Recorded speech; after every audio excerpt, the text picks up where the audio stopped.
tany amin'ny fanjakanao atao any amin'ny sitraponao ety an-tany tahaka ny any an-danitra. Meo anay ny anana sahaza anay ary mamela ny elokay tahaka ny amelana izay meloka taminay. Ary iza mitondra anay amin'ny fakapana fa manafahana ay amin'ny ratsy. Anao fanjakana sy ny hery ary ny voninahitra mandrakizay. Amen. Azo toerana ianarana.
Ampanajana riavana ny sitrapon'Andriamanitra izay tia no tanterahantsika indray amin'izao herinandro vaovao omeny atsika izao. Hoy ny Tompo: mangataka aminareo rahalahy mihavana tsara ary mananatra anareo izahay rahalahy mifalia mandrakariva, mivavaka aza mitsahatra ary misaora amin'ny zavatra rehetra, fa izany ny sitrapon'Andriamanitra ao amin'ny Kristy Jesoa ho anareo. Iombona hivavaka isika. Indrisy Tompo manoloana ny sitraponao, raha miteny aminay ianao mananatra hoe mihavana tsara. Ny didinao ihany koa dia efa manambara hoe tiavana manao tahaka ny tenanao. Nanome baiko ianao fa ny fifankatiavanay no amatarana fa mpianatra ao izahay. Kanefa ny Tompo, raha miaty amponay dia maizina tanteraka. Ny fitiavan-tenanay ihany tsy mahay mijery ny hafa. Eny fa na dia eo amin'ny samy kristianina aza dia tsy mifampijery, tsy mifampiteny. Ianao Andriamanitra ilay Andriamanitra fitiavana nefa no irairainay sy tabatabanay fa hoe tomponay sy mpanjakanay, kanefa izay dia tsy mba mahay makatahaka anao Andriamanitra. Fa na inona tokoa fahadisoanay dia naneho fitiavana anay mandrakariva ianao ary nahafo miainao mihitsy aza ao anay. Menatra sy mangaiay eo anatrehanao zay Jesosy, fa tsy mba mahay mity akory, tsy mba mahay mizara fitiavana ho an'ny hafa, tsy mihavana ary manoloana ny fitahinao ihany koa, fitondranao mahagaga amin'ny fiainanay dia tsy mba mahay misaotra izahay. Fa toa heverinay ho mandeha ho azy ny fiainana, heverinay ho ny herinay sy ny tanjakay ihany no miasa, ny sainay no miketriketrika, dia milamina ny zavatra rehetra. Ifonanay eo anatrehanao zany Tompo, satria dia tsy nahay nametraka aloha laharana anao eo amin'ny fiainanay izahay, fa amin'ny fotoana izay matery anay ihany no ilanay anao ka iantsonay vonjy hoe vonjeo zay Jesosy. Soa ihany fa Andriamanitra tsy mba mandatsy ianao, fa lay Andriamanitra ny famindram-po, ka manatsotra ny tananao, mandondom-baravarana anay mandrakariva, koa izany no hitarananay, hifonanay eto anatrehanao. Fa fantatray fa Andriamanitra mpiainy vavaka ianao, Andriamanitra mpamela heloka ianao, ka miaino ny fitaraina ny tsirairay. Ary ankehitriny izay Jesosy dia manambara ny fifonana ny tsirairay avy ao anatin'izao vavaka mangina izao.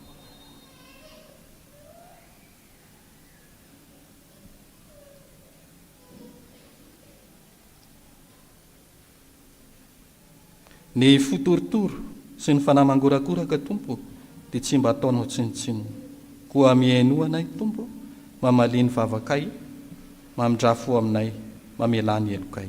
Ny anaran'i Jesosy Kristy Tompo. Amen.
raiso amin'ny finoana eo mpitsanganana ary havana ny teny somafaly melan'Andriamanitra ny elontsika. Hoy ny Tompo, avy ary fandahatra isika, na dia tahaka ny zaky aza amin'ny fahotanareo, dia ho fotsy tahaka ny ora-panala, na dia mangatakatraka tahaka ny sily aza, dia ho tahaka ny volon'ondry fotsy. Raha miaiky ny fahotantsika isika, dia matoky somariny izy ka mamela amin'ny fahotantsika sy manadio antsika ho afaka amin'ny tsy fahamarinana rehetra ko ambarary fa voavela ny eloko areo noho ny anarany masina midy rany tompo amen.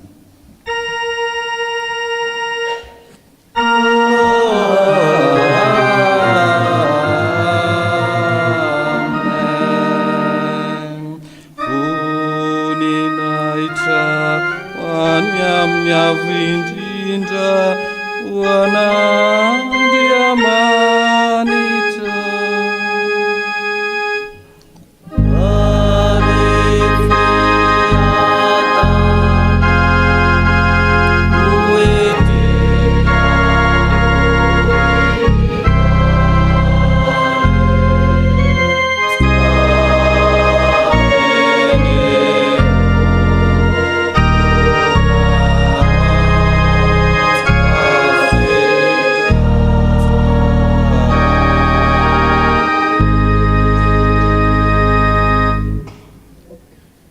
Ira 7:7 sy 500 ny andiny voalohany sy ny fahatelo.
Feokira foy dia iroso amin'ny famakiana ny soratra masina sy ho amin'ny vavaka isika.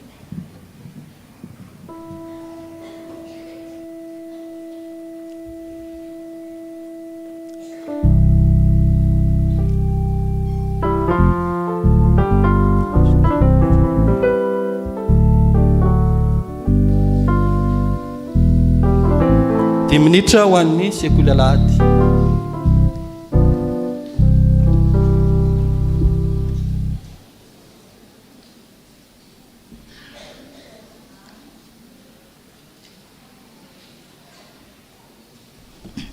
Ho aminareo ny fiadanana amen.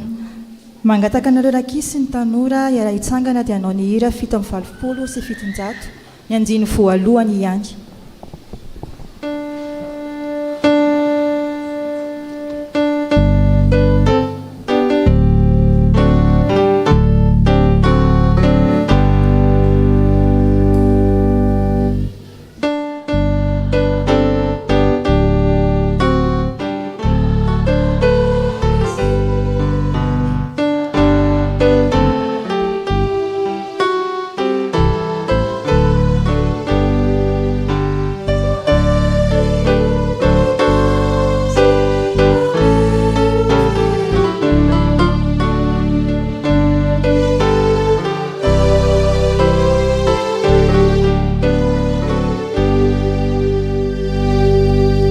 Kivavakantsika.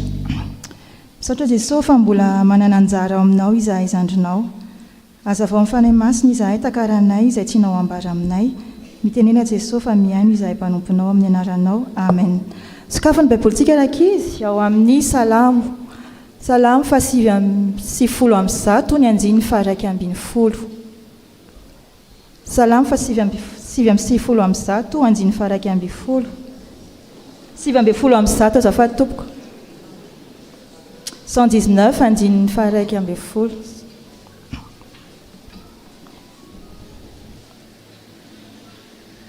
Amin'ny anaran'i Jesosy, ato am-poko no iraketako ny teninao, mba tsy hanotako aminao. Amen. Afaka mipetraka isika. Raha jerentsika ao amin'ny lioka toko faharoa amby roapolo sy andiny fahatelo amby telopolo sy ny fahaefatra amby telopolo dia voasoratra hoe dia andahintelo ho tsy malala ahy ianao. Tantara ity rakizy dia tantara niseho ny alina mialoana nomboana ny Jesosy tamin'ny hazo fijaliana. Alina izay niarahan'i Jesosy tamin'ireo mpianany 12 lahy. Izy ary ilay mpianany resahany eto, Petera. Nilokaloko Petera fa tsy hisaraka na hivadika amin'i Jesosy zany mihitsy. Ninonina mitranga na higadrako aza ozy izy na mohizako ny aiko aza. Ny hafa mety mandao anao fa izao tsy hiala aminao izay no fanomeza toky tamin'io alina io. Dia ahoana hoy Jesosy nefany? Mbola tsy misy akoho maneno akory ozy izy dia ahoana? Dia andahintelo ahy ianao. Izany hoe mbola tsy maraina akory ny andro mbola tsy rahampitso akory. Dia te hilaza ho tsy malala intelo ianao rehefa misy manontany ianao.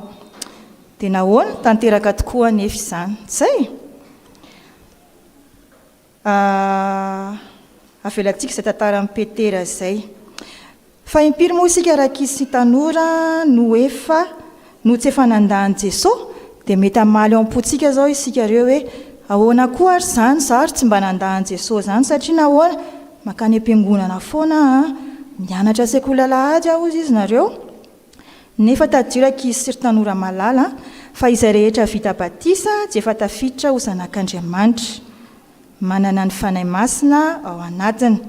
Ho andreo tanora kosa izay efa noraisina mpandray dia efa nanao an'ilay fanekenana isika rehetra efa voatokana ho mpandray fanasan'ny Tompo ilay hoe Jesosy ny Tompoko sy mpamonjy ahy. Tena mandany Jesosy isika rehefa manao zavatra mifanohitra amin'ny didiny. Satria izy anoekentsika amin'izany ary diany dia voly. Rehefa mandainga miteny ratsy mangalatra, tsy tia namana, tsy manaja ray aman-dreny manao zavatra maro mifanohitra amin'ny didin'Andriamanitra, dia izay natao hoe inona rakizy sy tanora? Fahotana. Mbola afaka miova nefa isika ka tsy ho tonga amin'ny fandavana an'i Jesosy hatramin'ny farany toy ny nataony Petera. Amin'ny fomba ahoana no anaovantsika izany? Na dia miaina tao amin'izao tontolo izao feno fahotana izay isika feno fakapanahy, dia izay rehefa voasoratra tao amin'ilay teny soratra masina izay nivakintsika teo hoe ato am-poko no iraketako ny teninao mba tsy hanotako aminao. Izany hoe mila mirakitra, mila mitahiry ny tenin'Andriamanitra isika mba tsy ho very. Mandre ny tenin'Andriamanitra isika amin'ny alalan'ny sekoly alahady ho andreo mpianatra sekoly alahady, amin'ny toriteny izay ataon'ny pastera na amin'ny fampianarana maro ihany koa azy. Dia mila raketina sy tehirizina ireny teny ireny ary ampiarina satria ireny no fiadiana ety mandresy ny ota araka ny voalaza tao amin'ilay teny soratra masina Salamo 7:7-8 teo hoe ato am-poko no iraketako ny teninao mba tsy hanotako aminao. Tsarovo nefa rakizy dia Jesosy efa nandalo fakapanahy toa antsika tany taiza teny an-tendrombohitra, fakapanahy anankitelo be izao fa ny tenin'Andriamanitra no nentsiny nandresy izany fakapanahy izany.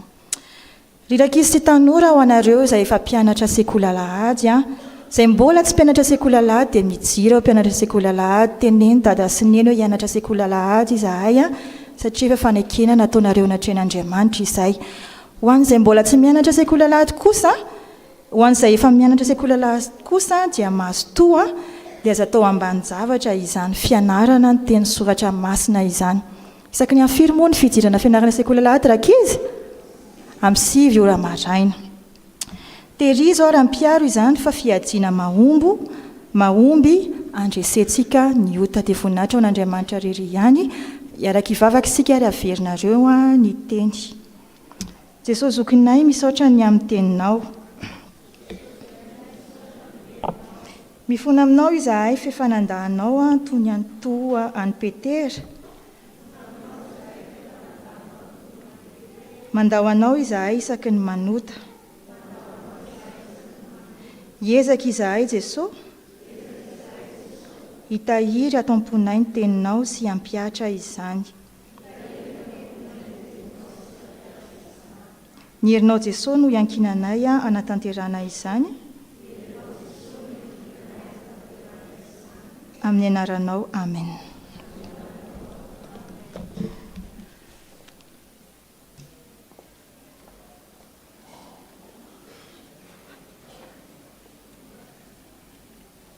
Eroso amin'ny vaky teny.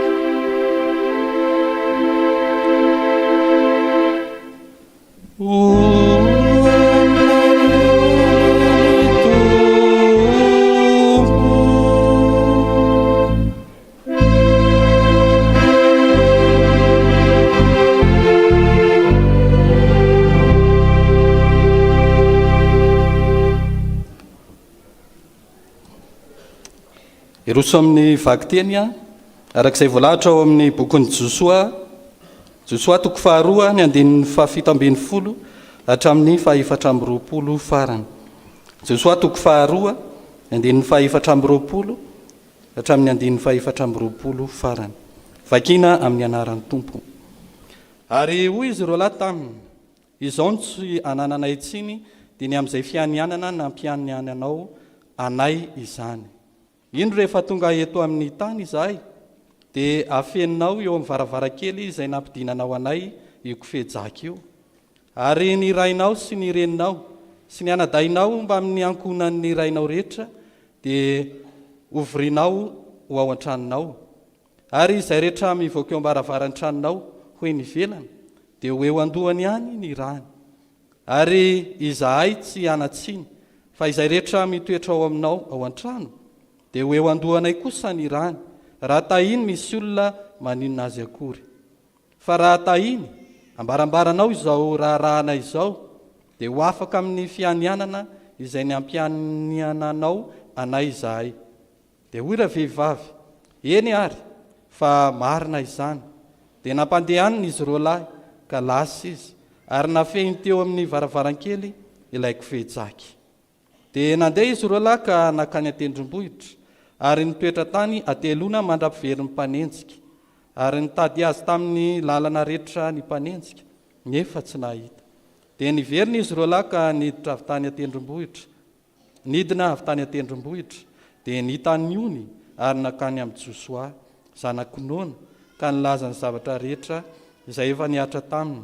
Ka hoy izy tamin'ny Josoa, efa natolotry Jehova eo an-tanantsika tokoa ny tany rehetra, ary efa ketraka ny fon'ny mponina rehetra amin'ny tany noho ny tahotra antsika.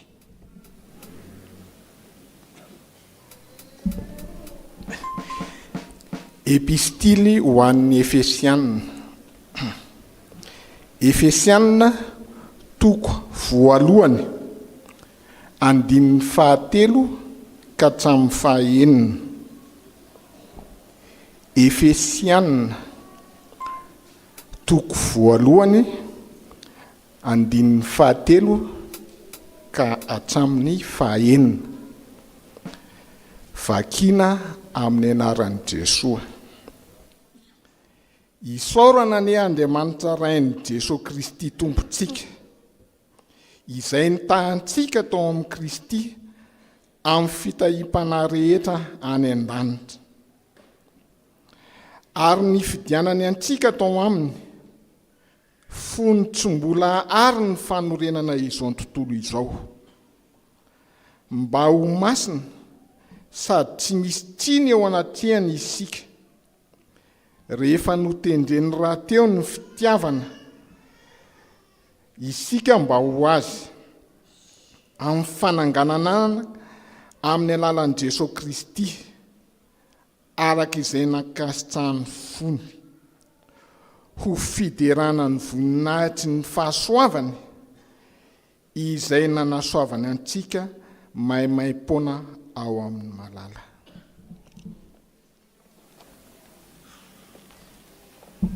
Raha hitsangantsika hitsena amin'ny filazantsara. Jaona toko fahaefatra andiny faraika amby telopolo ka hatramin'ny fahafalo amby telopolo.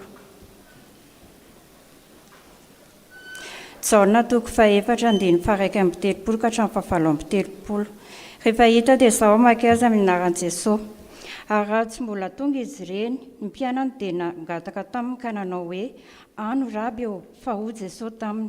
Izaho manan-kany kohanina izay tsy fantatrareo. Dia niresaka ny mpianatra ka nanao hoe, nisy olona nitondra zavatra hohaniny va re?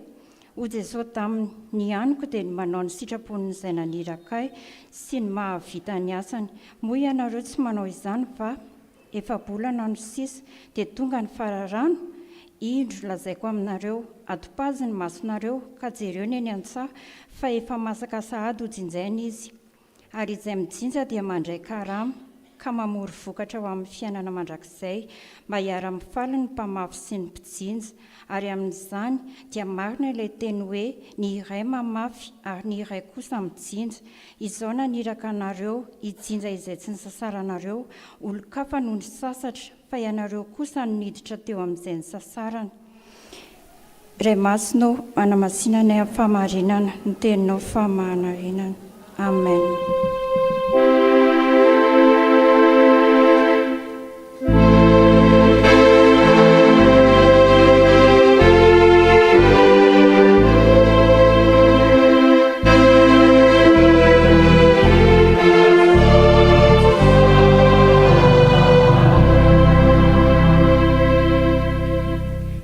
Ivavaka isika tompoko. Ray masina tsara indrindra dia mbola misaotra anao izahay fa mbola afaka namaky sy nandray ny teninao. Tompo, mangataka amin'ny fanahy masinao izahay, hanazava ny sainay, hanokatra ny masom-panahinay mba ho azonay tsara ny hafatrao. Raha ho torina aminay ny teninao dia mangataka amin'ny fanahy masinao ihany koa izahay ho an'ny mpanomponao izay hitondra ny hafatrao. Izay hoentinay hamakivaky ny fiainana amin'ny anaranao Jesosy nanaovana izany mivavaka izany. Amen.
Malalin'Andriamanitra sady voantso ny masina ho aminareo ny fahasoavana mba ny fiadanana amin'Andriamanitra raintsika sy Jesosy Kristy tompontsika. Jaona toko fahaefatra. Ny fomba fitory filazantsara, ny ankamaroany fitorana filazantsara dia midina avy any ambony midina descendante ozy nareo, avy any renivohitra midina ambany vohatra, avy amin'ny firenena mandroso mankany amin'ny firenena mandroso kokoa mankany amin'ny firenena mahantra, avy amin'ny fotsy hoditra mankany amin'ny mainty hoditra. Efa nahita ve nareo olona avy any ambany vohatra nireny toriteny taty taminarivo? Neo nao tafika masina ny Tanarivo? nefa Tananarivo ve ny mazava indrindra eto Madagasikara?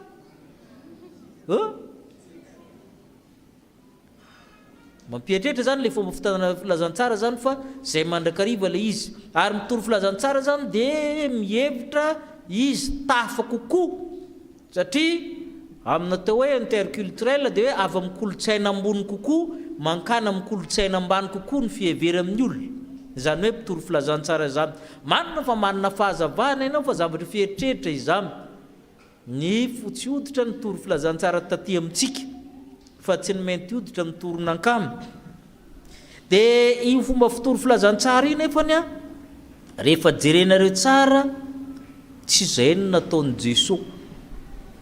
I Jesosy de tambany vohatra avy any Nazareta andeha niakatra nankany Jerosalema, ary zay ny nanahirana azy satria mifanohitra izay. Ny mpitory filazantsara koa de matetika zany a fijery tsotra ara-piarahamonina, leo mantitra fiarahamonitsika. Ny mahantra ny mitory filazantsara amin'ny manana kokoa sa le manana kokoa ny mitory filazantsara amin'ilay sahirana kokoa amin'ny ankapobeny. Mila manana maso maranitra isika, mason'ny mpizapahay fiarahamonina, satria zay mahazanak'Andriamanitra atsika, mampianatra atsika. Zay foana zany matetika le izy hoe misy zavatra entiny, na ny fitafiny ara tsy mitovy amin'le olona an-toerany, ny kirarony, ny zavatra entiny, ny fiarany. Raha saretina ry de mitondra katikatry izy mankamy, de mitondra zavatra izy, tsy ratsy akory zany fa mampitahtsika, mampisaina hoe mitondra zavatra omena izy, mitondra fripy izy, ary rehefa ody izy vidiny daholo le zavatra eo, ny volontsoza, ny ganagana ka hatramin'ny dimirirany entiny miakatra daholo, de faly ny olona fa nahazo vola koa. Tsy zay le endrika fitoriana filazantsara. Fa i Jesosy de manana modely mifanohitra amin'izany. Anazy zany ascendante zany avy any ambany no miakatra. Moramora kokoa mitory filazantsara vary ambony midina manko mahatonga antsika misafidy an'io. Fa le resahana hoe le mahantra ve afaka hitory teny amin'ny mpanan-karembe, zay zany a fanontaniana azo atao. Mety miditra amin'le vavahady aloha izy de fa midona amin'le porte automatique alokany. Iaino azy ve ianao anatin'le trano? De ny fomba fitory koa zany a le manana ny zavatra, ny mitory amin'le tsy manan-javatra. Fa eto i Jesosy mifanohitra amin'izany. Ny mitory koa de ny kely mitory amin'ny lehibe sa ny lehibe mitory amin'ny kely raha ny sala taona. Fa i Jesosy tamin'ny tempoly 12 taona de nitory tamin'ny mpampianatra. Ny mpianatra tsekolalady hoe afaka mitory amin'ny mpampianatra. Manandraha aminareo nasainan'izany va ireo? Ary zay no mahatonga hoe ny mampianatra mivavaka koa ary sahirantsika mampianatra tsekolalady tsy adiniko iny aloha. Fa zany zavatra zany tokony fieritreritra hoe manefy olona tahaka ny inona isika, manefy olona subordonné lava ve isika, sa olona afaka iteny amin'ny fiarahamonina misy azy. Ary zay ny méthode-n'i Jesosy.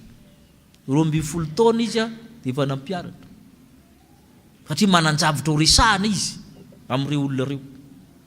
Eto mbola izany Jesosy nandeha nitory amin'ny vehivavy Samaritana izy, nipetraka amin'ny olona mila vonjy, nécessité izy nareo, nipetraka amin'ny olona mila famonjena, nohony izy sady nanino nangetahita. Ahoana ozy izy tamin'ilay vehivavy? Me rano aho sotroko.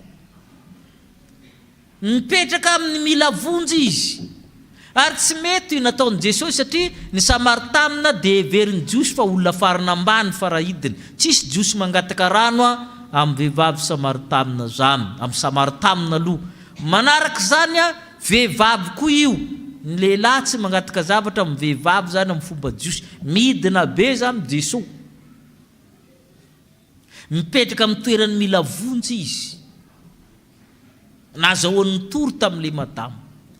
ary ny vokatra azony a izy rehefa nanazava amin'ny momba ny rano mangataka izy aloha teny rehare le madama satria ty jiosy tokoa mba mitonantonany mba avony ray ianao mitindray mitoraka ty ny eritreriny hoy Jesosy za manana rano hafa dia fatatsika amin'ny tantara aveo fa le rano ndray nanao hoe le vehivavy ndray manao omeo an'izany rano zany aho tanareo fa zay le fifampidabidia zay le hoe paradigme zany shifting of paradigme ozy nareo dia zay le zavatra mifindra zay mamokatra indrindra dia resy lahatra le vehivavy a fa ity tsy manan-javatra ty ny manan-javatra noho za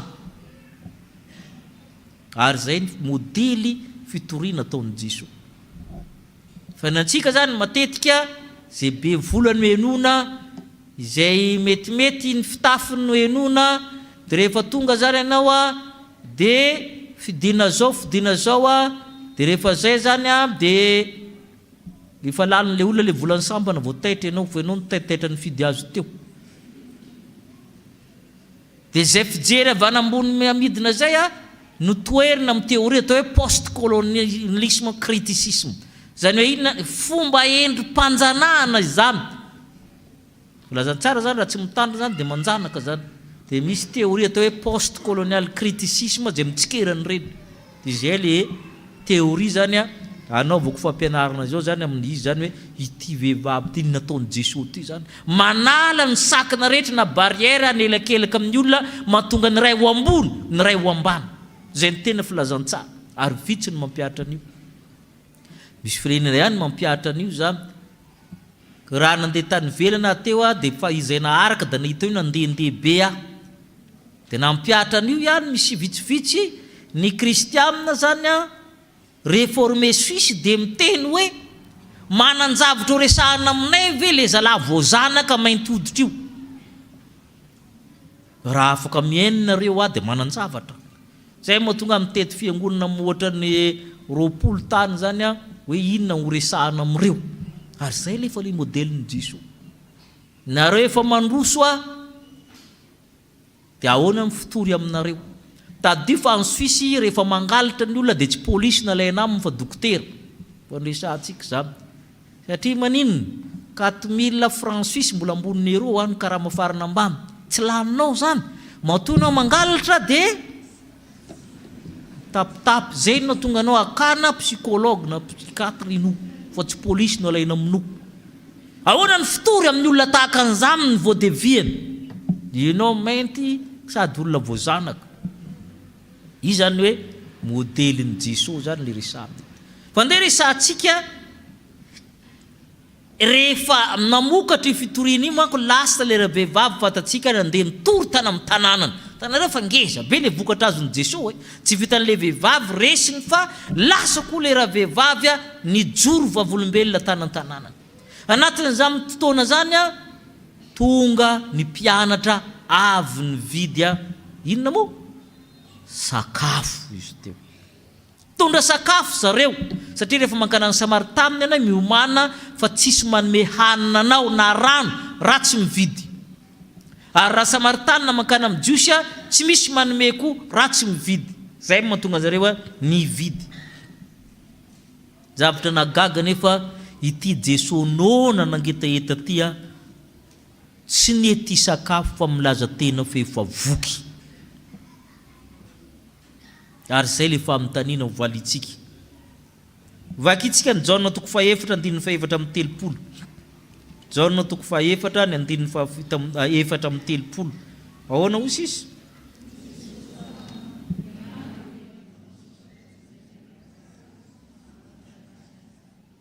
ny aniko izy izy dia manao ny sitrapony zay naniraka sy mahavita ny asany io ny hanina ozy Jesosy tsy le mahazatra anareo ka mahatonga anareo ho ambony sy ambany mahatonga le zay manana ny hanina no mife ny olona rehetra tadio zay zay manana ny sakafo ny tena mife ny olona fa matetika diso zay nefa eto Madagasikara miteny hoe 700 ny tantsaha tokony anao inona misimisy za mitsika ny olona manana sakafo ihany no mife ny fiarahamonina fa na manam-piadiana ary ianao ka tsisy anina mavita mandresy anao sa tsy mandresy dia ile anina zay no resantsika eto hoe zaho Jesosy manana hanina manao ny sitrapony zay naniraka mahavita ny asany zavatra anankiroa zany ny zavatra voalohany zany dia manao ny sitrapon'Andriamanitra noana i Jesosy nangeta ety izy nilaozan'ny mpianatra izy fa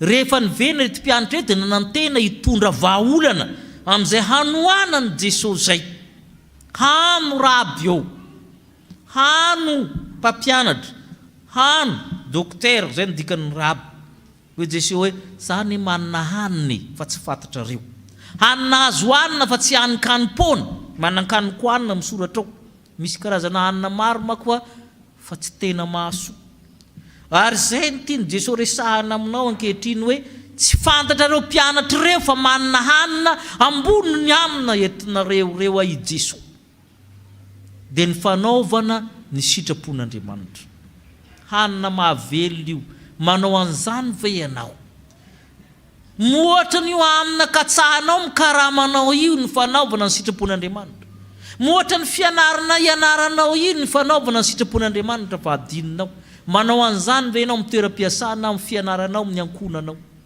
manao ny sitrapony zay naniraka ho Jesosy inona moa io sitrapo io i Jaona ihany manazava an'io Jaona toko fahenina mba jerentsika 9:30 hatramin'ny 40 Jaona toko fahenina 9:30 hatramin'ny 40 ahoana hozy izy fa tsy nidina avy tanan-danitra ambano ny sitrapoko fa no sitrapony naniraka ary zao ny sitrapony zay naniraka dia tsy ny amelako isy very zay rehetra nomeny ahy fa hatsangako ny ray amin'ny andro farany izy fa izao ny sitrapony raiko dia azahoany zay rehetra mijery ny zanaka ka mino azy fiainana mandrakizay ary zaho hanangana azy amin'ny andro farany ny tena sitrapon'Andriamanitra hoy izy zay tokony ataonao ary sakafo anao aza vela ho very ny olona nomeny anao ny zanaka nomeny anao ny sampana navela mitataminao ny antikopira mpirenao aza vela ho very zay ny hanina ngeza indrindra ho Jesosy izay natao hoe manao ny sitrapony raiko izy ihany mamaritra zany hoe amin'ny vavaka ny ampianarin'ny tompo zany misy hoe atao ane io zany dia mitovy amin'ny omeo anay an'iny rehefa tsy azonao ny ray dia tsy azonao ry mitovy zany vavaka misy tika ina ny fandraisan'io ny haniko dia manao ny sitrapony raiko zay naniraka ary ny sitrapony raiko izy eto mba tsisy ho very i fomba fitaizanao ny zanakao io ve tena araka sitrapon'Andriamanitra ka tsy ho very izy i fomba fitondranao sampana io ny amin'ny toeram-piasanao ve afatara amin'ny olona fa tena manan'Andriamanitra ianao ka fara ny olona mamitany hoe azy ianao mivavaka tsy mila mitorokory ianao dia manaraka anao izy izaho koa mba hoany fa misy zavatsoa any tena zany ve ary raha zany natao efa tokony tsy omby ve la chapelle sa bolotro jaune isa dia tokony etrehitra zany tsika zany ny haniko izy izy dia manao ny sitrapony zay naniraka ino ny sitrapo io zay le hoe déductive tsisy very zay manodidina anao zay io ary zay no tadiavin'ny tompo amintsika niona tamin'ilay vehivavy Samaritana izy zay fiarahamonina na iliky ny olona ary manana teny hafa noho ny jiosy amin'ny fomba fisainana zay lazainareo mpahay fiarahamonina io anti-social anti-langage zay manao sosio zany mafantatra ny dikany zany hainao ve mahatonga an'io ho tafaverina amin'ny fiarahamonina tena izy ka tsisy very ao anatin'izay ary zay ny josoany vakina teo ireto mpisafo tany reto na éclaireur reto dia ny rahany lehibe ny miaramila ndana mitsikilo any rehefa nandeha ny tsikilo zareo mitovy amin'ilay ataon'i Jesosy nidina ambany zareo inona moa ny asan'ilay olona nidirany zareo moa ny vahinanany zareo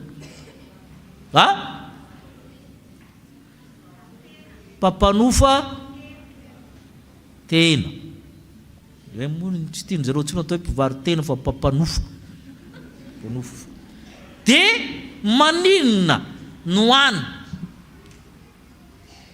ny manana secret ny tanàna anankiray amin'ny fiarahamonina mananomboka tamin'ny fiarahamon'olombelona ka hatramin'ny antiquité ka hatramin'ny ankehitriny dia any amin'ny mpivarotena hatramin'ny secret d'état dia any amin'ny mpivarotena misy azy so nareo mieritreritra tsy vao androany zany tanareo ty reo olona reo nankana amin'ny mpivarotena ao no misy ny secret rehetra aza manambanimbany mpivarotena zany aza manambany rasta fa zavatra hain'ireo tsy hainao secret fantatr'ireo tsy hainao ny olona mankomreo tsy hainao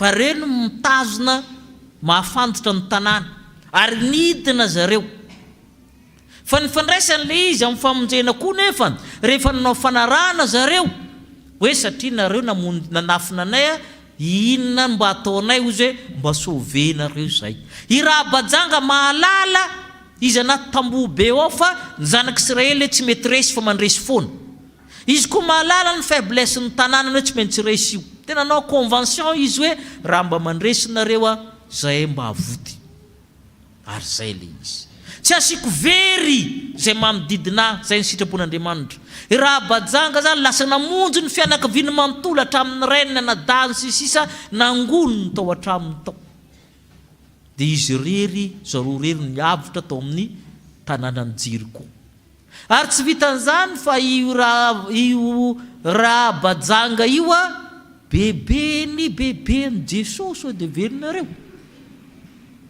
zany hoe rehefa miaona amin'ny tompo ny olona dia tsara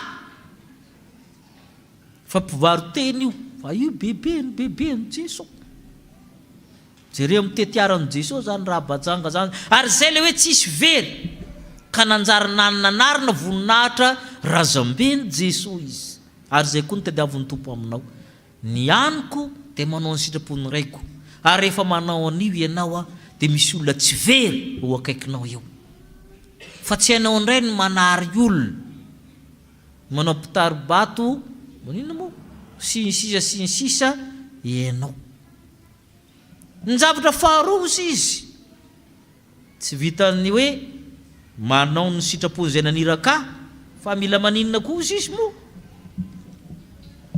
zao no natoko faefatra andininy faefatra amin'ny telopolo inona le faharoa mahavitany be dia be manko no manao fa tsy mahavita zay ny dikany mila vita tsara asa mitohy tsy asa maimaiky tsy asa zara fa vita niofana ny dekona omaly dia nisy ohatran'izao no tenenin'le olona dekona hoy izy sy nankamoron'ny kristianina dia olona maika rehefa lahady dodosany daholo ny olona fa andeha vavaka maika rehefa tonga ty am-piangonana izy misy maika faharoa ndray maika inona fatatsika rehetra nge izy mody tsy tenenina maika ody inona ihany na maika mankaty nefa tonga ty maika ody lava za mitoriteny zany sy ny sisa mbola mijery telefônina koa milalao FB nefa maika mankaty inona ihany le ataon'ny kristianina maika mankaty izy fa maika ody koa efa mirava dia efa tsy hitany nalehana sy anisa rakatra tsy aninona fa inona na mahamaika nankaty nefa maika ody zay ve natao hoe mahavita ny asan'Andriamanitra tsy mba hifampijery samy zanak'Andriamanitra mba hiarahaba ny ranona tonga dia mifritsika mody rehefa ohatrany tsy teo ary ny ankamaroa ny mpiangona dia manao an'izay ny tompo dia maniraka antsika anao asa tsara o Jesosy ary io asa vita tsara io tsy resaka fotoana rehefa miara-miasa amin'Andriamanitra ny temps espace dia ezahana ho arina ny espace temps ny toerana sy ny fotoana ary ny olona o Jesosy rehefa tsy ny sakafo izy gaga ny mpianatra ahoana koa ary ty nisy olona nanome hanina ve sa ahoana tsy possible nefa tsy amary tamin'ny tanàna io za manana hanina ozy jere tanimbary ry ny andro mbola aloha taona nareo mieritreritra hoe efa bolana vao mokatra vary io. Za milaza aminareo fa efa masaka io izy. Gagabe ny mpianatra vary mbola maitso be ko masaka iny. Tiana resahana amin'izany dia hoe rehefa manao ny asa tsara miaraka amin'ny tompo ianao a tsy voafetra amin'ny toerana fotoana ny sokajin'olona. Reo manko ny tena mampisy ny fisakanana eo amin'ny fiarahamonina. Ny olona amin'ilay kolotsaina sy ny ataony dia ny fotoana dia ny toerana, espace temps sy ny olona. Io efa masaka sahady ho Jesosy rehefa miaraka. Ary zay mahatonga hoe zay mino any asa ataoko nataony koa ary no asa lehibe noho zany ary izy. Rehefa fa masaka io Jesosy tiany resahana hoe efa ho avy eo ny Samaritana vao namboly ateo niraisiny le madama iny nitsofoka amin'ny tanànana izy miverina eo izy miaraka amin'ny olona boboka be. Zay tiany Jesosy resahana hoe tsy mila katomoa io. Iny zorony zany hoe tsy miankina aminao io fa ianao mila miasa tsara miaraka amin'ny tompo dia izy manomenao vokatra. Efa jinjaina sahady io izy. Efa masaka sahady ny vary. Le namafy teo zany efa misy olona hafa indray mijinja. Ny sasany namafy, ny sasany mijinja. Jesosy namafy, maty, ratsilatsaka amin'ny tany ny voambary ka maty dia mitoetra foana izy, fa latsaka amin'ny tany ka maty izy dia mamobe. Ary zay le asa amin'ny tompo. Jaona toko fahena ihany mamaly hoe inona moa le asa atao io amin'ny fa 7:20 hatramin'ny 7:20. Jaona toko fahena andininy fa 7:20 hatramin'ny 7:20. Ahoana hozy izy? Aza miasa azo hanina mety levona fa ny hanina zay maharitra ho fiainana mandrakizay zay omeny zanak'olona anareo fa izy nasian'Andriamanitra ilay tomboka se. Dia ory taminy inona moa no ataonay mba hiasanay ny asan'Andriamanitra? Jesosy namalaka no taminy zao no asan'Andriamanitra dia ny inonareo izay ny raha ataovy tsara na tonga ny olona ino tsara any Jesosy. Io ny asan'Andriamanitra izy. Atao vita tsara ny asanao, ny zavatra rehetra. Fa Andriamanitra tsara sady mpanao ny tsara. Ianao nefa zanak'Andriamanitra dia tokony anao inona ianao? Tamin'ny taloha manko nisy ohabolana hoe manao tao foana tahaka ny Zanahary nanamboatra voainy toyiny. Fa rehefa nandeha ny fotoana lafo be le poketra vidy amin'ny odiboay tsisy tsonina len'le ohabolana teo. Miova indray le izy. Izay zany le sary anankiray hoe ny asa nataon'Andriamanitra dia tsara avokoa ka ianao koa manao asa tsara. Tenen'ny olona akaikina hoe tsara ianao satria tian'Andriamanitra. Teneno izy. Dia izay asa tsara zay no angata amin'ny tompo amintsika. Asa ho fideran'Andriamanitra. Dia izay le tantaran'le hanina. Ka le hanina anao mbola le aiza. Fa amin'ny tompo manana hanina omenanao dia fanaovana sitrapony mahavita ny asany. Hanina inona mitakinao isan'andro, mampifoanao maraina, mampiazakazaka anao, mareraka anao mody rehefa hariva. Mandamy ny andronao. Ny laharanao tamin'ny 13 May, manana hanina moatra no zamin'ny tompo. Patsapanao ve? Fa raha ny hanina ety an-tany resahanao tsy mety afa-po ianao. Satria ety an-tany tsy misy tonga lafatra. Fa Jesosy manome anao tena hanina. Ary io tena hanina io no afaka hitsaranao ny hanina rehetra amin'izay. Rehefa manina an'io ianao dia afaka mitsara ny hanina rehetra mandeha akaikinao amin'ny ara-nofo indray. Fa alay voaloha ny asa n'Andriamanitra, ny sitrapon'Andriamanitra afantaranao ny zavatra rehetra.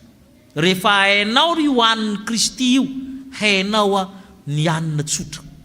Ary izay nataony tamin'ilay vehivavy Samaritana. Rehefa hain'ilay vehivavy Samaritana le rano avy amin'ny Jesosy, fantana amin'izay mitantana ny rano tsotra. Ny rano avy amin'ny Jesosy dia ny fanahy masina. Voarain'ilay vehivavy tsara. Hainy ny tantana azy nahasoa ny mpiray-tanàna. Ka ny teny ny mpiray-tanàna hoe tsy noho ny filazanao fa zay ny tenanay mihitsy nandrefa izy tokoa no mpamonjy izao tontolo izao. Ianao koa manaova tahaka izany. Ianao koa iraha amin'ny Jesosy mba hikatsika ny hanina tena izy dia manao ny sitrapony iray izay manerika antsika koa sy mahavita tsara ny asa rehetra anarahananao. Ho an'Andriamanitra irery ny voninahitra. Amen.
Iombana ivavaka sika ry havana. Misaotranao zay ry Tompo Andriamanitra rainay tsara indrindra, ilay Andriamanitra teny velona aina ho anay. Misaotranao fa nampianarinao anay androany ny fomba fitorian-teny mahavokatra be ho anao Andriamanitra. Satria tokoa dia matetika izahay dia ny amin'ny momba anay aloha no ataonay tsara lamina raha andeha hanao tafika masina izahay. Izay vao mieritreritra ny amin'ny fanahan'olona maro izay mila famonjena. Ny amin'ny vola aloha no mahamaika anay, fa tsy ny mihinana ny teninao Andriamanitra mba hahaizanay mizara izany hanim-panahy mahavelona izany ihany koa ho an'ny olona rehetra.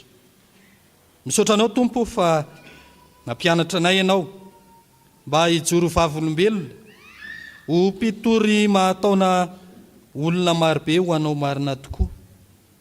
Fa izahay izao no epistily velona ho tsarain'ny mpiarabelona sy ny mpiaramonina ihany koa, ary mety hanomezam-boninahitra ny anaranao izany ka hahatonga ny maro anaradianay anompo anao Andriamanitra, fa mety ihany koa alalam-baraka ny anaranao Andriamanitra ka tonga azy ireny iteny manao hoe aleo ihany tsy mivavaka tahaka anay.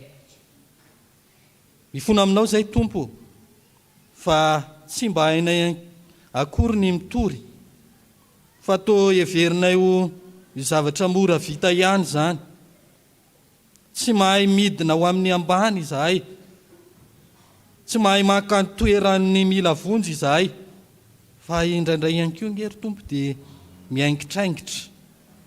Tsy mety hiosina miaraka amin'ireo izay tena mila vonjy, ireo izay nona sy mangedahetan'ny famonjena. Ankehitriny izay Tompo, na tsiaro tamin'ny fotoana lasa fa to efa niasa be ihany kanefa tsy nahatanteraka ny asa ary to tsy mba mandray vokatra.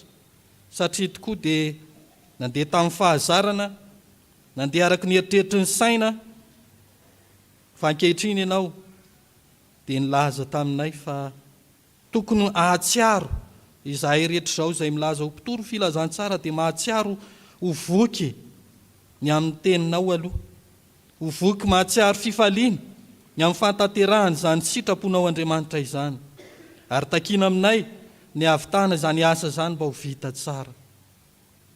Ataonay ahoana tokoa Tompo no anatanteraka ny asanao, raha tsy ianao no mampianatra sy manome ny hery, ianao no maniraka, ianao no manome ny hery sy ny fahefana. Fa indrisy sy mba tao anatinay ilay endrika ao Andriamanitra ilay manao ny tsara.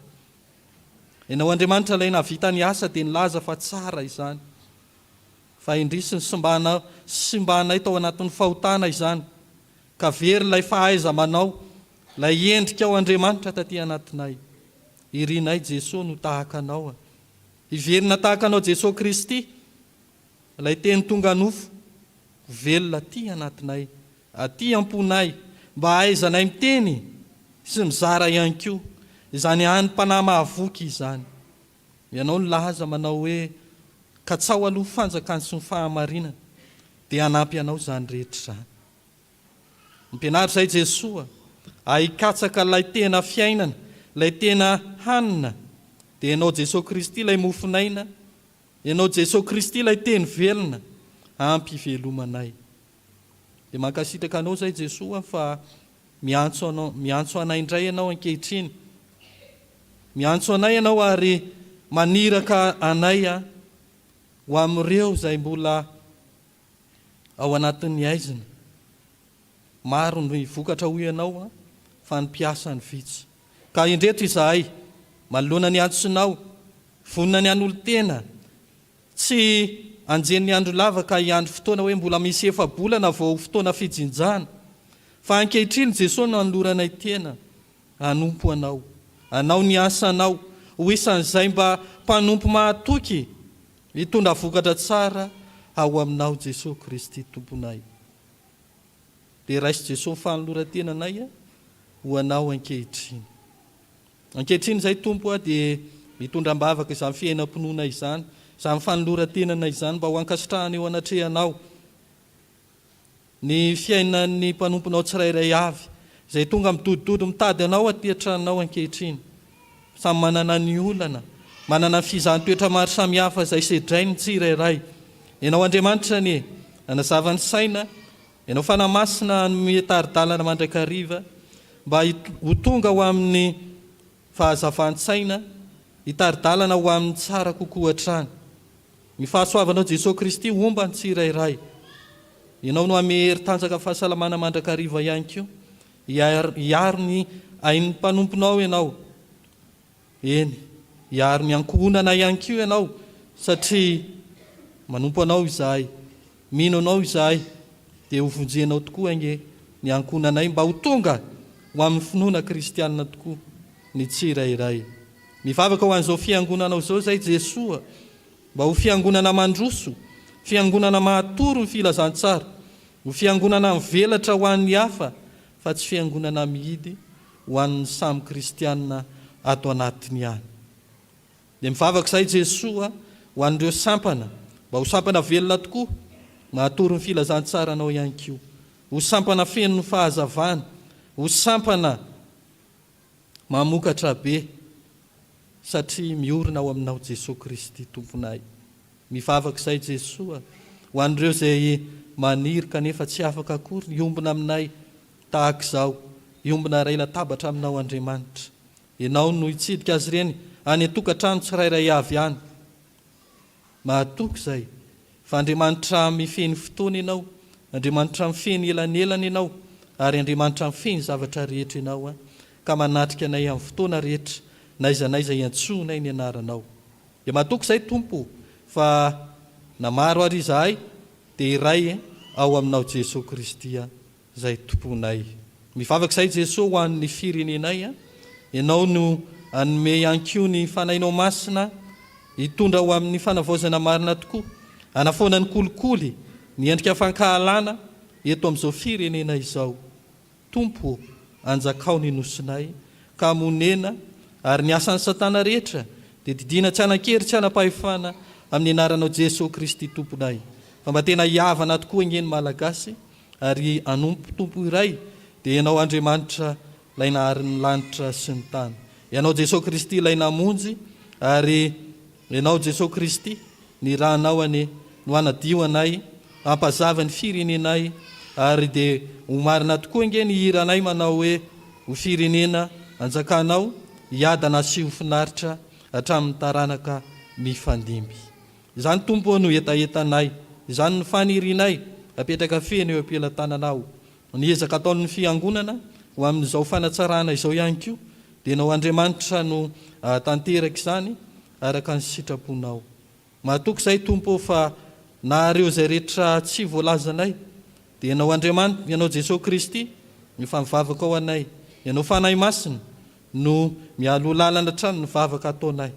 Koa amin'ny anaranao Kristy Tompo, amin'ny anaranao fanahy masina, fanavao anay, anaovanay sy iombonanay ao anatin'izany vavaka izany. Sotra ray eo. Amen. Andeha hitsangantsika riavana anambara eo anatrehan'ny Tompo ny fanekempinoana kristianina. Ao anatin'izany ny fanekempinoana fahatelo no andeha iombonantsika. Fanekempinoana laharana fahatelo. Mino an'Andriamanitra tsy toa aho, izay mpanao ny lanitra sy ny tany. Andriamanitra dia fanahy, Andriamanitra dia fitiavana, Andriamanitra dia manjakatra amin'ny taloha indrindra ka ho mandrakizay. Andriamanitra dia mampiseho ny fitiavany antsika, fa fonom-bolam-panota isika dia maty hamonjy antsika Kristy. Mino an' Jesosy Kristy zanan'ilay tokana tompontsika aho, tonga izy hitady sy hamonjy ny very. Izy ny lalana sy fahamarinana ary fiainana, izy dia tsy miova maly sy anio ary mandrakizay. Mino ny fanahy masina aho, izy no manambara ny fanahitsika fa zanak'Andriamanitra isika. Fanahy iray ihany nanaova batisantsika rehetra ho tena iray. Mifandresena izay eto mandresy izao tontolo izao teny finoantsika. Tompo ampitombo ny finoanay. Amen. Mahazo toerana isika. Fifaliana ho antsika ny miaraka amin'reto avantsika nahazo 5 fara. 700 ny andininy faharoa no raintsika hiatrika ny alitaramasina izy ireo anatanteraka fanoloran-jaza. Ny andininy faharoa amin'ny 700.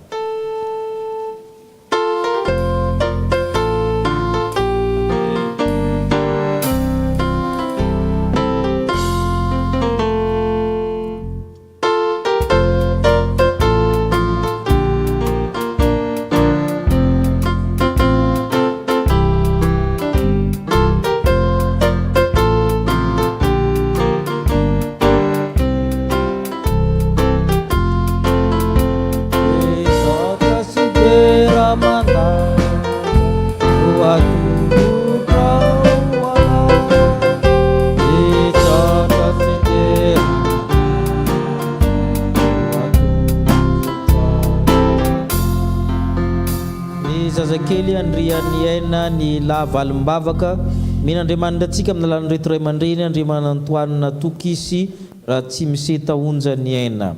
Zazakely andria mihaja manana Luizy Valentina min'Andriamanitra antsika amin'ny alalan'andria mihaja manana Miora sy ranay voary Jaune ny ony Sandrine. Fivaliana ho an'ny fiangonana ry havana ny miala-paly aminareo amin'izao na zao na roa dimy sy fara izao. Hoy ny soratra masina. Fa ianao no nampivoakavo tao ankibo, nankina taminao hatrao am-boka hatra nankibon-dreniko dia Andriamanitra ianao. Ary efa tapitra ny andro fidiovana araka lalàn'ny Mosesy dia nitondra azy niakatra tany Jerusalema izy mba ho atolotra ho amin'ny Tompo. Koa dia atolotra ho an'i Jehovah izy, eny amin'ny andro rehetra iainany dia voatolotra ho an'i Jehovah izy. Amen. Hivavaka isika. Misaotra anao izay Tompo no amin'ny fanoran-jaza ataonay ankehitriny. Mariky ny famindram-ponao tsy miova, mariky ny tsodraninao tamin'ny taranaka mifandimby ka misy ny taranaka teraka izany mba hanompo anao. Koa mimpifaliana amin'ny fiangonana izy ireo, ianao ny mpamorona, ianao ny mpahary, ianao ny nampiditra ny zaza ao anatin'ny fianakavianany, mampiditra azy amin'ny firenena sy ny fiangonana. Mitezy ianao hitany ray aman-dreny amin'ny alalan'ny fanahy masina, hanolokolo hanabe ireto zaza ireto. Ataovy fantatry ny olona fa tokantrano misy Andriamanitra zany tokantrano zany, ka tokantrano manao ny sitrapon'Andriamanitra ary mahavita ny asany raha teo, ka ho feno hanina mahavelona hatranan-danitra. Tahio ny fikasan'izy ireo amin'ny fotoana mamety eo amin'ny sakramenta.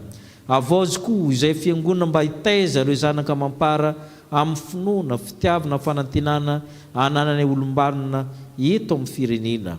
Amin'ny anaran'i Jesosy Kristy Tomponay. Amen. Miarabanareo minaran'ny Tompo. Eto ireto zaza ireto ka tezao tsara, hitombo saina, hitombo tena, androso fity amin'Andriamanitra sy ny olona ary mananareo amin'ny sakramenta amin'ny fotoana mahamety izany ka dia miarabanareo minaran'ny Tompo izahay.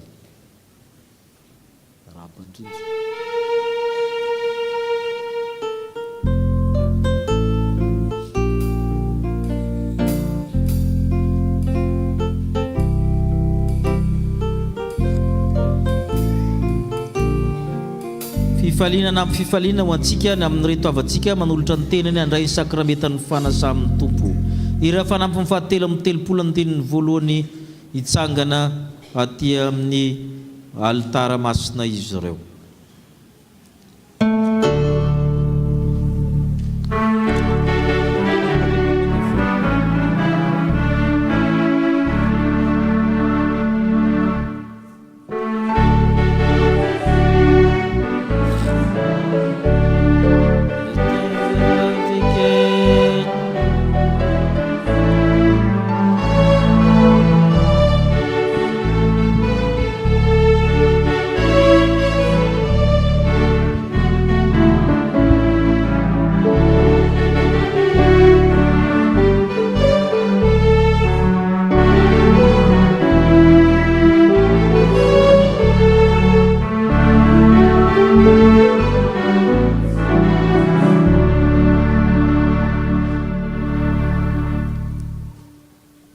Rehefa manano amin'ny Tompo noho ny fahasoavan'ny Andriamanitra izay mitondra ny fiangonana dia misy reto olombonjena reto mba iray latabatra amin'ny Tompo hamasinina ho atokana ho amin'izany izy.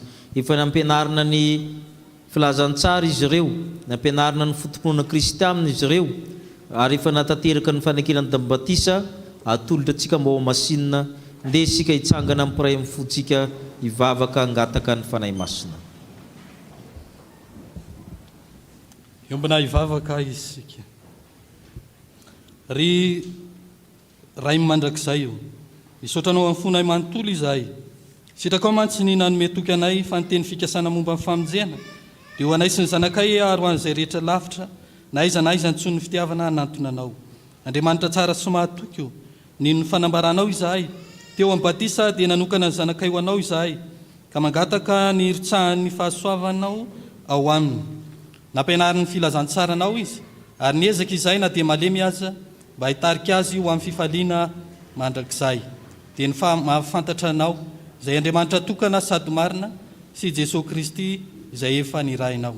Ary ankehitriny rehefa nandre ny antsonao izy ka afaka hifidy ankalalahana izay lalana izorany, dia indro toky eto anatrehanao mba hanambarany finoana. Ry Tompo Andriamanitra io, mba hianory eny vavaka rehefa miakatra eo aminao ho azy ireo. Raisy koa izahay rehetra anio amin'ny firaisana masina aminao, amin'ny anaran'i Jesosy Kristy zanakao mpamonjy anay no angatahana izany. Amen. Mipetraka ny fiangonana. Eo ka hoinonareo ny teny fanorenana izao fanokarana izao ny Tompo izaho ny mpiandry tsara manolotra ny ainy hamonjy ny ondry. Raha misy olona ta hanaraka aoka izy andany tenana sy hitondrony azy fijaliany ka hanaraka. Fa na izy no tamonjy ny ainy dia avery azy, ary na izy navery ny ainy noho ny amiko dia azo izamy. Fa inona moa so azony olona raha mahazo zao tontolo zao kanefa very ny ainy? Inona nomeny olona ho takaliny aina? Fa na izy anao no sitrapony raiky izay nandanitra dia izy ny raha lahako anabaviko ary reniko. Ary amin'izany nazovona naikano hatreny olona dia ekeko kosa izy natreny raiko izay nandanitra. Nazovona kosa no andahany hatreny olona ho laviko kosa izy natreny raiko izay anandanitra. Amen. Noho izany dia ilain'ny fiangonana ianareo amaly araka ny sitraponareo izao fanontaniana izao. Ianareo fa min'Andriamanitra paharantsika sady tiantsika izay manomeny Jesosy Kristy izany lahatokana maty sy nitsangana tamin'ny maty ho famonjena antsika.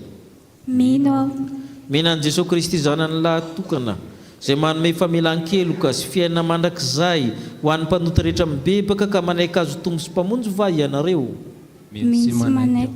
Moa ianareo manaiky ho amin'ny tenanareo ny fanaikinana tamin'ny batisa izay efa nandraisanareo ny fanahy masina tamin'izany, ka zany fanahy masina zany mahatonga anareo zotra amin'ny lalina fiainana Kristy aminy, ka ezaka ny ho tian'Andriamanitra, ankatony sitrapony, ahatsiaro ivavaka sy hamaky baiboly, hamonjy fanompoam-bavahana sy fanasan'ny Tompo izay adidy sy tombotsoan'ny mino.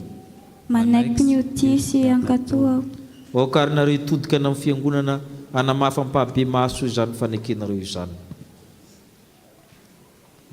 Izao ary velitiana falso dia manaiky sy mino fa i Jesosy ny Tompoko sy mpamonjy ahy, voavelany ny heliko ary azoko ny famonjena, ka ekeko ny oti sy hanompo azy amin'ny foko rehetra. Nanapa-kevitra aho ny handray ny fanasan'ny Tompo izay anehoany mino ny fanekeny ny famonjena sy ny fampihavanana nataon'i Jesosy Kristy.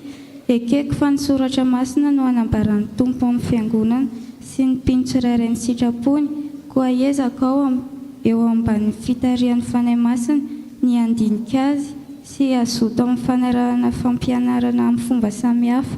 Amin'ny maha-isan'ny mino ahy dia ataoko zava-dehibe sady voalohany ny fitandronan'ny voninahitran'Andriamanitra eo amin'ny fitondran-tenako, ary ezaka ao ampiasa ireo talenta sy fanomezam-pahasoavana nomena mba hanompoko azy eto amin'ny fiangonana sy amin'ny toerana rehetra lehako. Ny herin'Andriamanitra no ankinako hanatanterahako izany rehetra izany. Izaho nomenjanahary sandratra dia manaiky sy mino fa i Jesosy ny Tompoko sy mpamonjy ahy, voavelany ny heliko ary azoko ny famonjena, ka ekeko ny oti sy hanompo azy amin'ny foko rehetra. Nanapa-kevitra aho ny handray ny fanasan'ny Tompo izay hanehoany mino ny fanekeny, ny famonjeny sy ny fampihavanana nataon'i Jesosy Kristy. Ekeko fa ny soratra masina no hanambaran'ny Tompo amin'ny fiangonana sy ny mpino tsirairay ny sitrapony, koa ezaka aho eo ambany fitarian'ny fanahy masina ny andinika azy sy azoto amin'ny fanarahana fampianarana amin'ny fomba samihafa. Any maha-isan'ny mino ahy dia ataoko zava-dehibe sady voalohany ny fitandronan'ny voninahitran'Andriamanitra eo amin'ny fitondran-tenako, ary ezaka aho ampiasa ireo talenta sy fanomezam-pahasoavana nomeny ahy mba ho hanompona azy eto amin'ny fiangonana sy amin'ny toerana rehetra alehako. Ny herin'Andriamanitra no iankinako hatanterahako izany rehetra izany. Mandre ianareo Andriamanitra. Ary velitiana valisoa.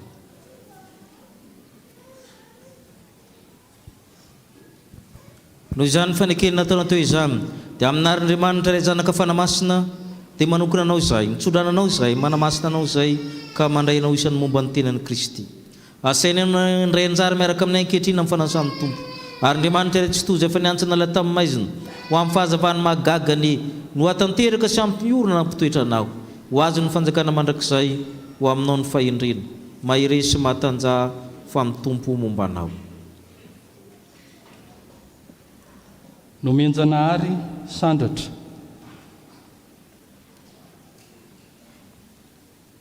Noho izany fanekena nataonao teo izany dia amin'Andriamanitra ilay zanaka fanamasina dia manokana anao izay, tsodrananao izay, mandray anao isan'ny momba ny tenan'i Kristy, ka sainao andray anjara miaraka aminay ankehitrina amin'ny fanasan'ny tompo ary Andriamanitra ilay tsy tozy fiainantsanao tamin'ny maizina ho amin'ny fahazavany mahagagany no atanteraka sampy miorona ra-pitoetranao ho azo ny fanjakana mandrakizay ho aminao ny fanantenana mahiresy matanja fa ny tompo mombanao.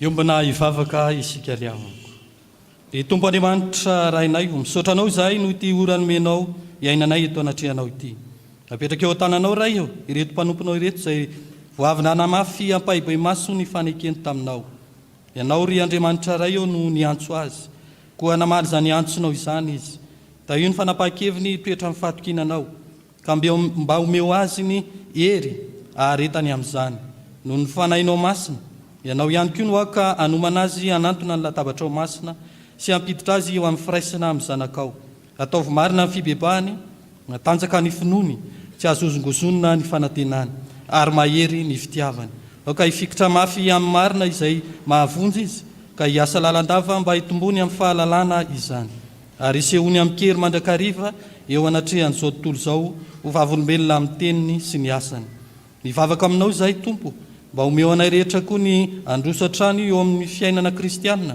mibanjina amin'ny fanjakana mandrakizay efa nampanantenanao ho an'ny zanakao enoho izay ray ny famindram-po fa amin'ny anaran'i Jesosy Kristy zanakao malalanao mpamonjy anay no entinay mivavaka tahaka izany amen. Rehefa nay fanasan'ny tompo vaovao tany mafy ny ananareo mba tsy sakany satroboninahitra mandehana amin'ny fifalian'ny tomponareo amen. Ny rakom-pisaorana dia ny katekomena no anao ny hira no mirokan'izy.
dia fotoana ianaontsika ny vaovaon'ny fiangonana.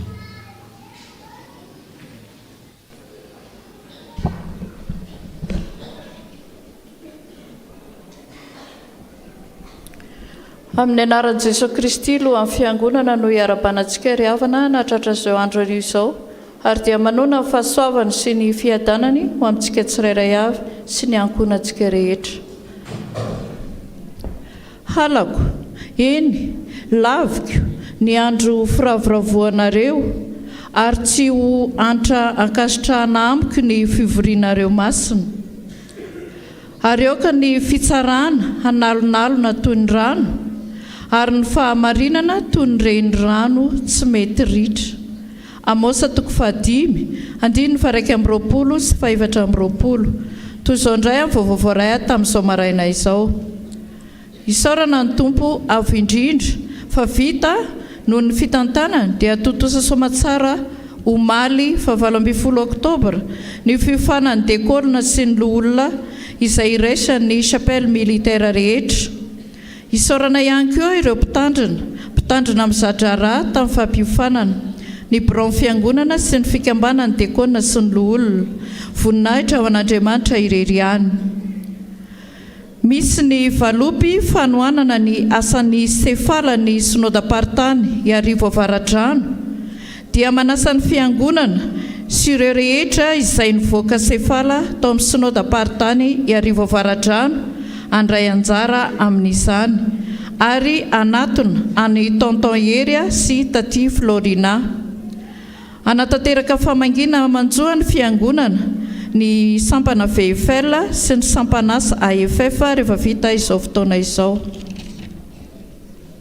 Vaovao avy amin'ny sampana tanora kristianina. Finaritra, antsoina isika mpikambana rehetra mba ho tonga anatrika ny famolavolana ny 3T anio hariva manomboka amin'ny 2 ora. Ny toerana dia eto amin'ny trano fiangonana ihany, manantena ny fahatongavantsika rehetra mankasitraka. Sampana Dorcas, fiadanana ho amintsika rehetra. Amin'ny sabotsy 15 ny volana Oktobra izao no hanaovana ny 3T atao mandritra ny tontolo andro, mitondra couvert mba tonga daholo isika mpikambana rehetra. Misy ny fandraisana anjara hira iarahana amin'ny 3F ny alahady 19 ny volana Oktobra. Misy ny répétition ny alarobia hariva manomboka amin'ny 2 ora sasany.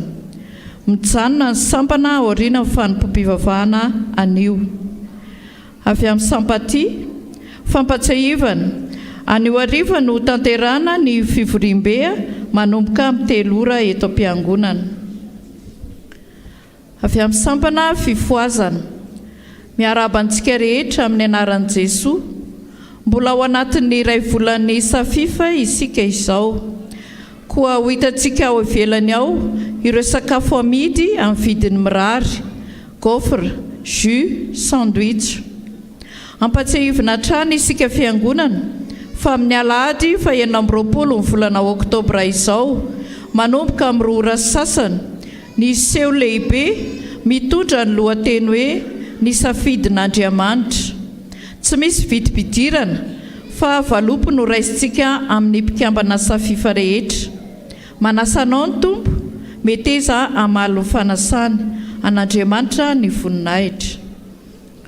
Sampanasa AFF, finaritra, anio hariva amin'ny 3 ora tolakandro indray ny fotoanantsika ao amin'ny akany soamempita iarahana ampitandrina eto an-toerana, manantena ny fahatongavantsika ho voninahitr'Andriamanitra.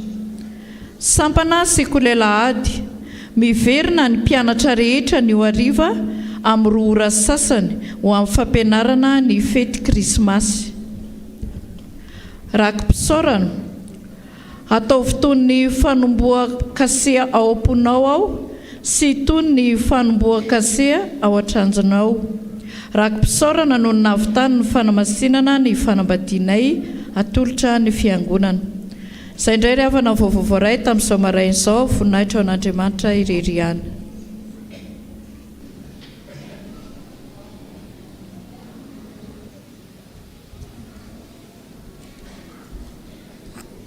Fifaliana ho antsika navitany fanamasina fanambadiana reto zanatsika le mpimananjara tanjonena Rovasosy Randretsyferana anitry ala Joseline raha o izy ireo dia hitsangana miarabanareo ny fiangonana dia mirary soa amin'ny tokantrano vao ny tompo ane ombanareo mandrakarivo saotra tompoko hoentina mavaka ao masina fanambadiana Randre Mandimbinjara Sosy Razafy Mahefa Tolo-Janahary Brenda asana o zareo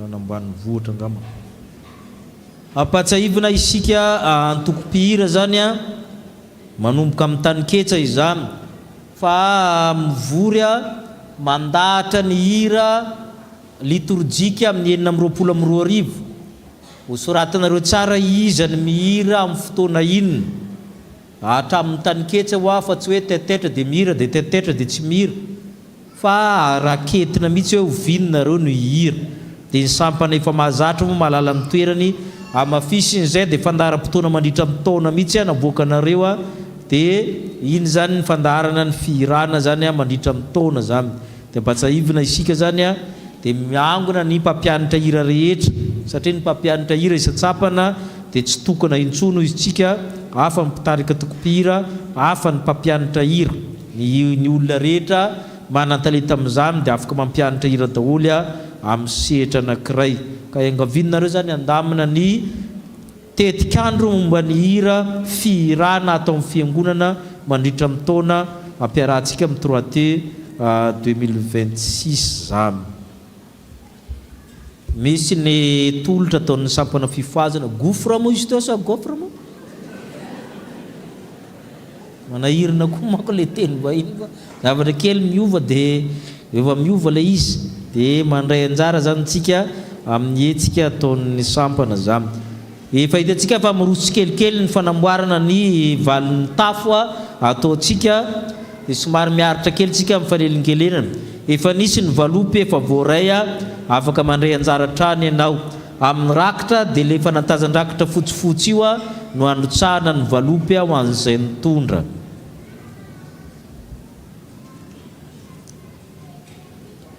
anjateraka izany faloratena amin'ny alan'ny rakitra izany isika dia ao ireo nytokopihira amin'ny décorne kosa andamina antsika amin'izany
Tatsinohony fitiavaniray be fity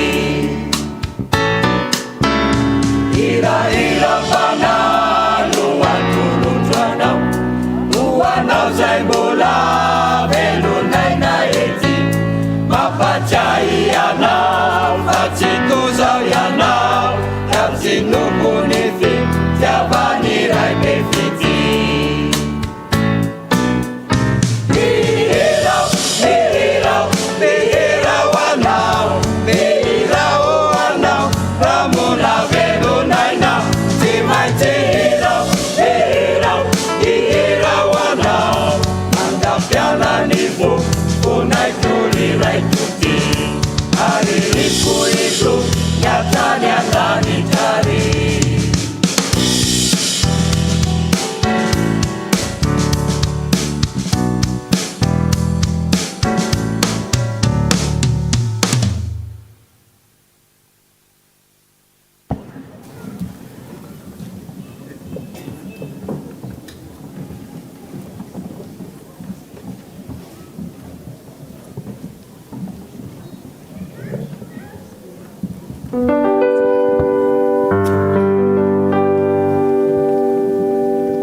Misy toerana efa noferana ho an'ireo maniry fihavanana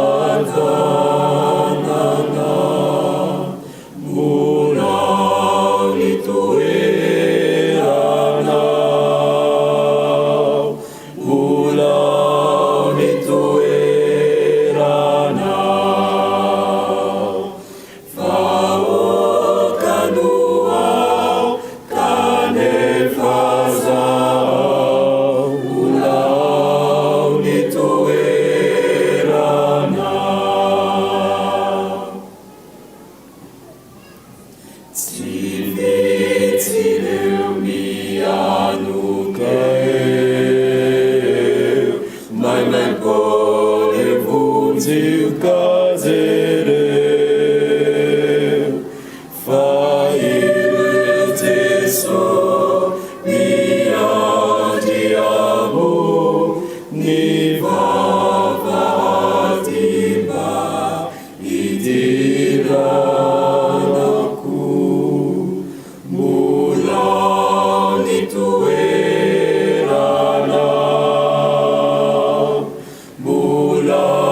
Mula ni toera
rikutuanao fanaienderit panuru izay rehetra tao ny fokoeanao fanay masino ny fiainako vaiovao dia masinonao misy vaety irikono ilay nesonatany kalvari nahitra foniray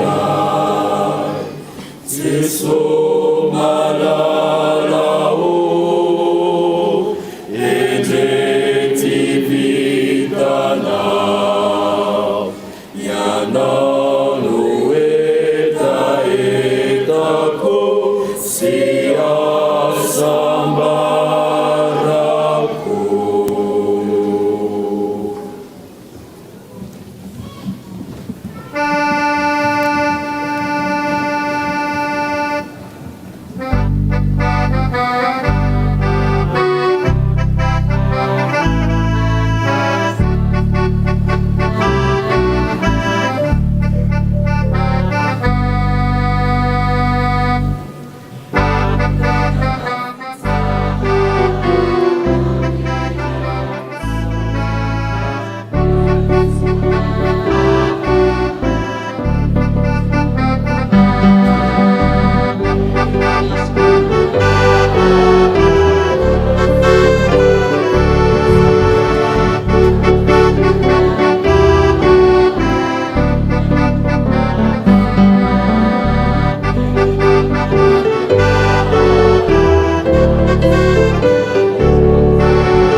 antsika hitsangana nolotra ny rakitra.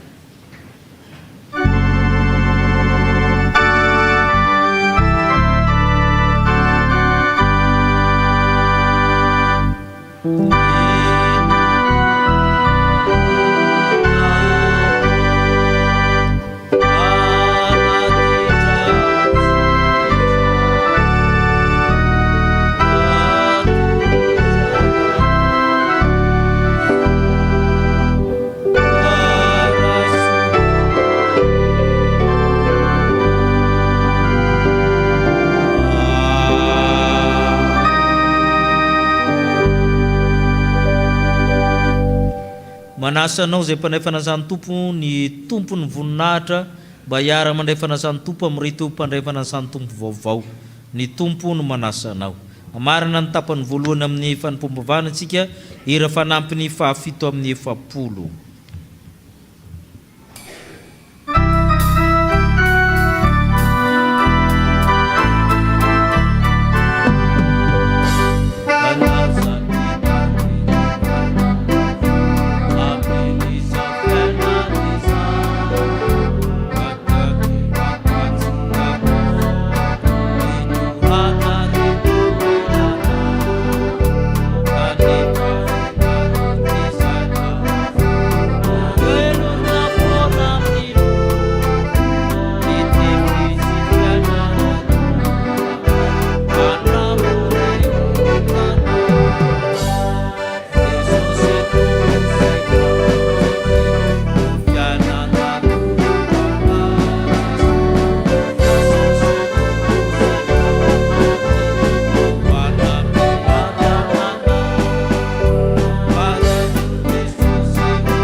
Tanteran'Andriamanitra aminao zao tsodrano zao.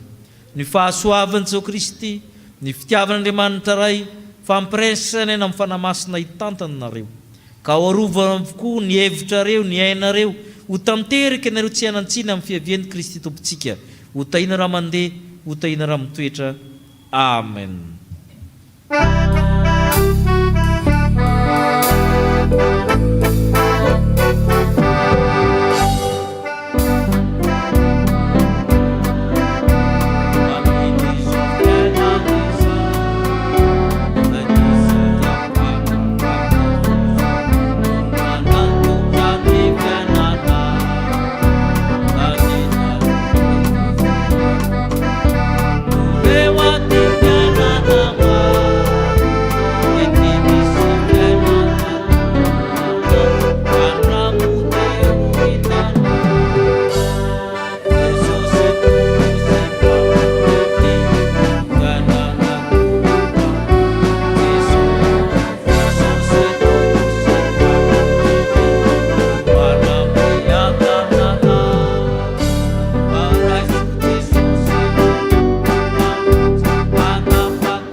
Ivavaka mangina isika tompo. Ny aniko ny dia ny manao ny sitrapony izay nanirakahy sady mahavita ny asany. Ho an'Andriamanitra ireny ny voninahitra amin'ny anaran'ny Ray sy ny Zanaka ary ny fanahy masina. Amen.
Ianareo izay mangitahita mankanisa amin'ny rano, ianareo izay tsy manam-bola avy ka mividy ka homana, eny avy mividy divay sy ronono nefa tsy am-bola na amin'ny karena. Nahoana ianareo mandany vola amin'izay tsy hanina ary ny vokatry ny fisasaranareo amin'izay tsy mahavoky? Mihaino dia mihaino ahy ka hano izay tsara, oky ravoravo amin'ny matavo ny fananareo. Atongolamo ny sofinareo ka mankanesa ty amiko, mihaino dia velombelona ny fananareo. Fa hanao fanekena mandrakizay aminareo aho, dia famindram-po matoky nampanantenaina amin'ny Davida. Izany fanasana lehibe ataon'ny Tompo zany dia mivelatra malona antsika koa ka asandrato amin'ny Tompo ny fonareo. Tompony Tompo mpanjakany mpanjaka ianao Kristy, manana ny fahefana rehetra nandanitra, feny fiderananao anandanitra amin'ny kerubim sy ny serafim rakotry ny elany, ny anjely tsy omby an'alina ny apôstôly, ny mpaminany, ny martiora, ireo olom-boavitra efa sambatra aminao. Ko mianta aminao zay mba hitambatra amin'ny feny marobe anandanitra ny fiobiana sy ny fanjakana manao hoe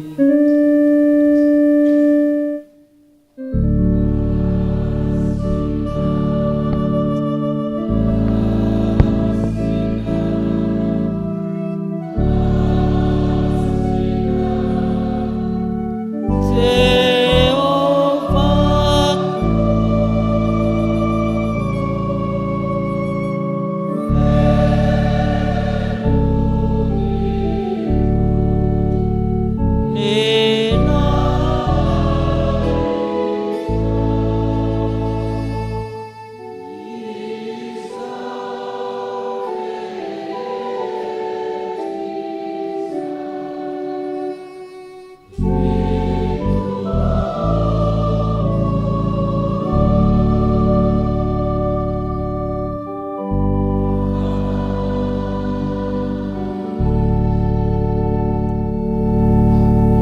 Orinisika ny teny fanorenana zao Ekaristia masina izao.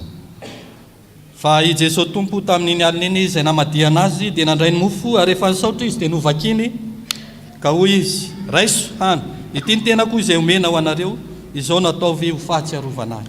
Da arak'izany koa ny kapoaka rehefa ninana ho izy misotro amin'ny teny rehetra fa ity ny rako ny amin'ny fanekena vaovao izay alatsaka ho an'ny rehetra famelan-keloka izao natao fahatsiarovana ahy nahavinanavinany misotro ianareo fa nahavinanavina ianareo ny mihinana itony nofotony sy misotro amin'ny kapoaka dia manambara le fahafatesan'ny Tompo ianareo mandra-piavo. Ivavaka isika tsiary ny asa-pamonjen'i Kristy sady angataka ny fanahy masina.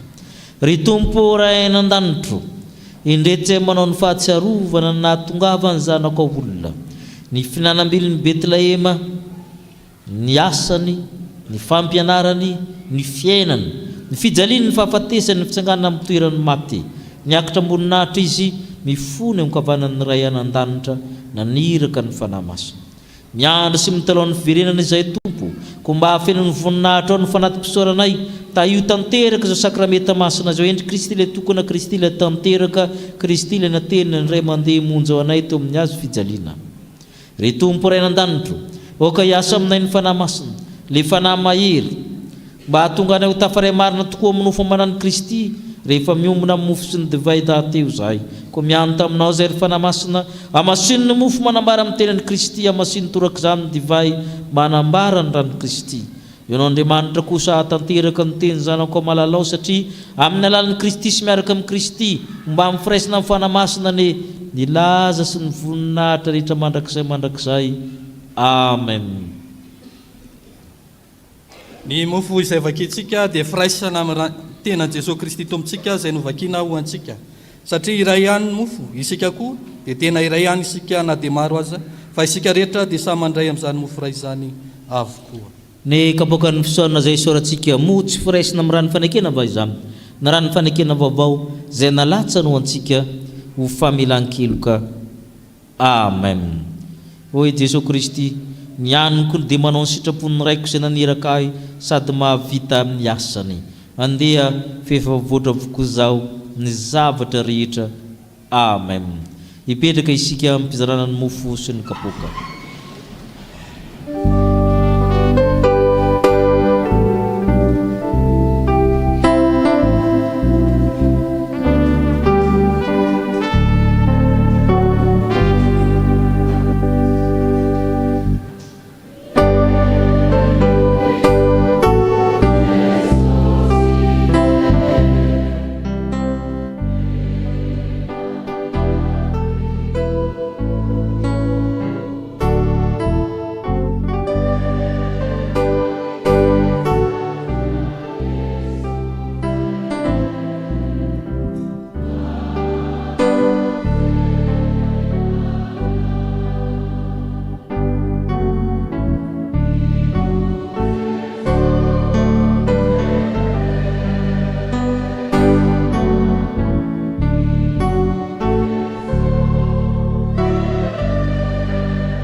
ikazarao moro izay manaiky anao ny sitrapon'Andriamanitra sy hamita tsara ny asan'Andriamanitra.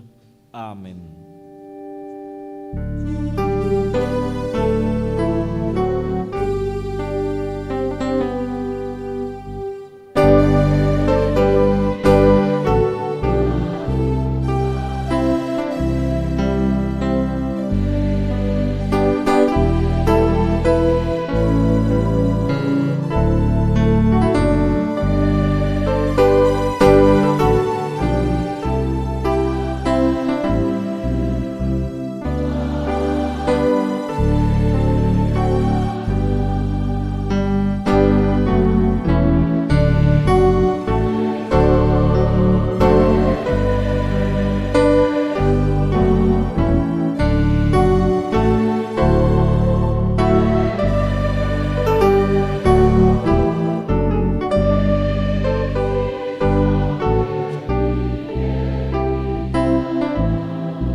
mitsangana isika nitry tena.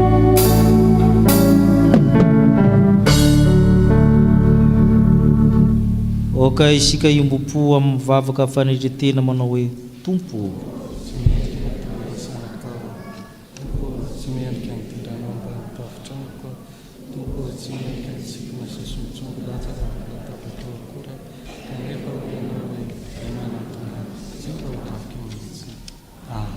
Ny mofinaina no atolony anao manaiky mba olony.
Hoy Jesosy Kristy, raiso hany ny tenitenako izao nataovy ho fahatsiarovana ahy.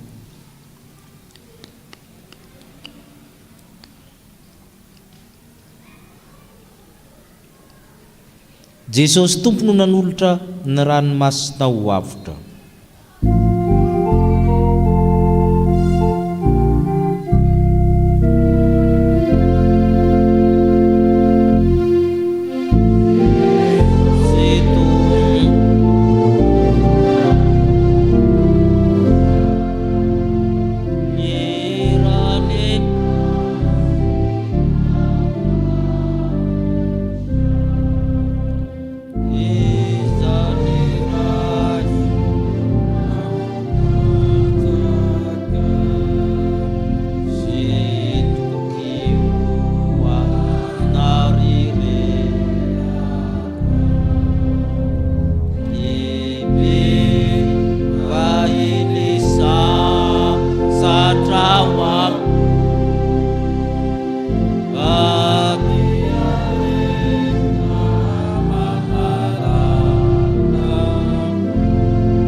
Jesosy Kristy izay mandidy antsika anao ny sitrapony ray sady mita tsara ny asany.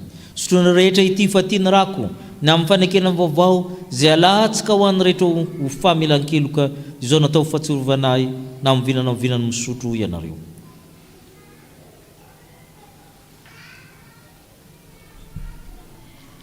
Misaotra anao izay Tompo fefinandray arak'izay mety izao sakrameta masina izao.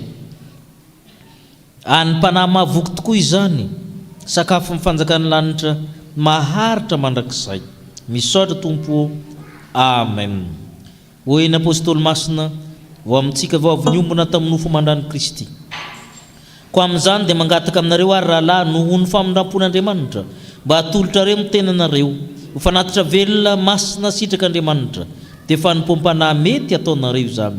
Ary aza manaraka ny fanaon'izao tontolo izao fa miova amin'ny fanavoazana ny saina hamantarana ny sitrapon'Andriamanitra dia izay tsara sady akasitrahana no marina. Amen.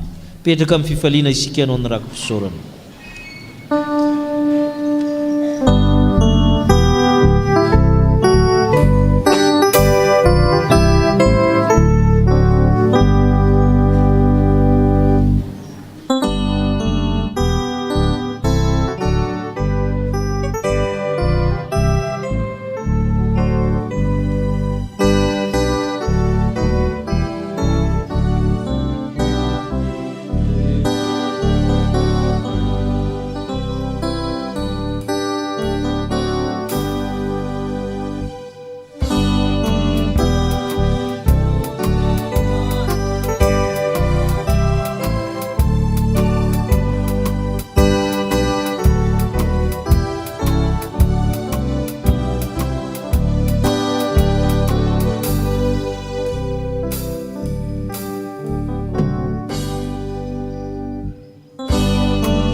hita ianareo aneny Tompo ka hiaro anareo,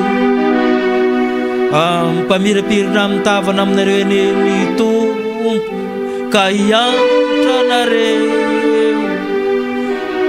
nianatra amin'ny tavana aminareo aneny Tompo ka hanome anareo fiadanana.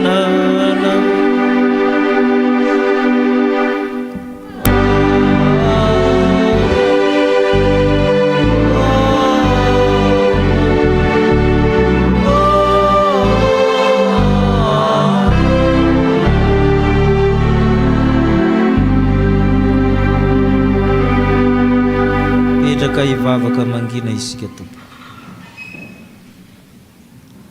Ho an'Andriamanitra irery ny voninahitra amin'ny anaran'ny Ray sy ny Zanaka ary ny fanahy masina. Amen. Mandehana amin'ny fifalian'ny tomponareo.